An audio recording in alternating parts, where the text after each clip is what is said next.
আজ মহান বিজয় দিবস। বহু ত্যাগ স্বীকারের মাধ্যমে আমরা আজকের এই দিন পেয়েছি। দিনটি সমগ্র বাঙালি জাতির জন্য এক গৌরবময় দিন।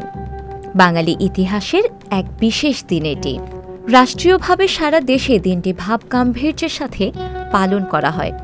বৈষম্য বিরোধী ছাত্র আন্দোলনের মাধ্যমে স্বৈরশাসকের পতনের মধ্য দিয়ে আরও একবার নিজেদের প্রমাণ করে এক পরিবর্তিত দেশ অর্জন করেছে সাহসী বাঙালি। 2024 সালের বিজয় যেন এদেশের মানুষের জন্য একাধিক বিজয় আনন্দের দিন। এদিনের তাৎপর্যে নারীর ভূমিকা অনস্বীকার্য। বাংলাদেশের ইতিহাসে যত বড় বড় আন্দোলন হয়েছে সেখানে সক্রিয় এবং উল্লেখযোগ্য ভূমিকা পালন করেছে দেশের বীর নারীরা। তারা দেশের জন্য রাজপথে নেমেছেন এবং অনুপ্রেরণা জুগিয়েছেন সর্বাত্মকভাবে। 16 ডিসেম্বর প্রথম প্রহরে রাষ্ট্রপতি মোহাম্মদ শাহাবুদ্দিন এবং প্রধান উপদেষ্টা ডক্টর মোহাম্মদ ইউনুস সাভার জাতীয় স্মৃতিসৌধে পুষ্পস্তবক অর্পণ করে শ্রদ্ধা নিবেদনের মধ্য দিয়ে বিজয় দিবসের কর্মসূচি শুরু করেছেন। এদিনে প্রধান উপদেষ্টা ডক্টর মোহাম্মদ ইউনুস দেশবাসীর উদ্দেশ্যে ভাষণ দেন এবং সেখানে নারীর অবদান এবং অস্তিত্ব প্রকাশ নিয়ে বিশেষ বক্তব্য রাখেন এবং জানান অন্তর্বর্তীকালীন সরকার নারীর অধিকার রক্ষায় নারী বিষয়ক সংস্কার কমিশন করেছে।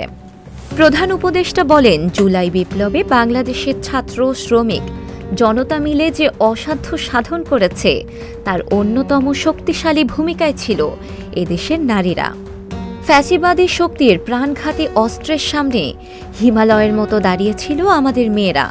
স্কুল, কলেজ, বিশ্ববিদ্যালয়ের ছাত্রী, শিক্ষক, অভিভাবক, চাকরিজীবী, শ্রমজীবী, সব পেশার, সব বয়সের নারীরা এই আন্দোলনে বিরাট ভূমিকা রেখেছে।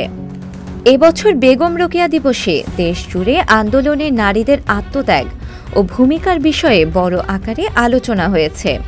এই দিন জুলাই কন্যারাও ঘোষণা দিয়েছে তারা তাদের কথা কাউকে ভুলে যেতে দেবে না। তিনি আরও জানিয়েছেন, অন্তর্বর্তীকালীন সরকার নারী অধিকার রক্ষায় নারী বিষয়ক সংস্কার কমিশন করেছে। শীঘ্রই তারা তাদের রিপোর্ট দেবে।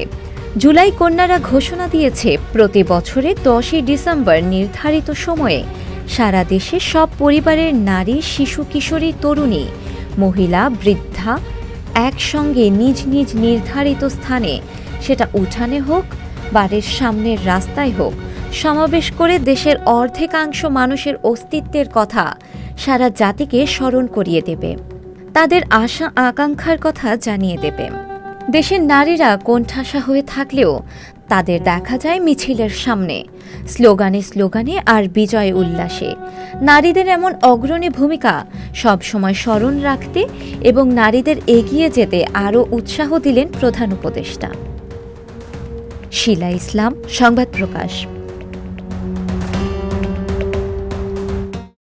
সংবাদ, ফিচার ও অনুষ্ঠানের জন্য ভিজিট করুন সংবাদ প্রকাশের ওয়েবসাইট এবং যুক্ত থাকুন ফেসবুক পেজ ও ইউটিউব চ্যানেলের সঙ্গে।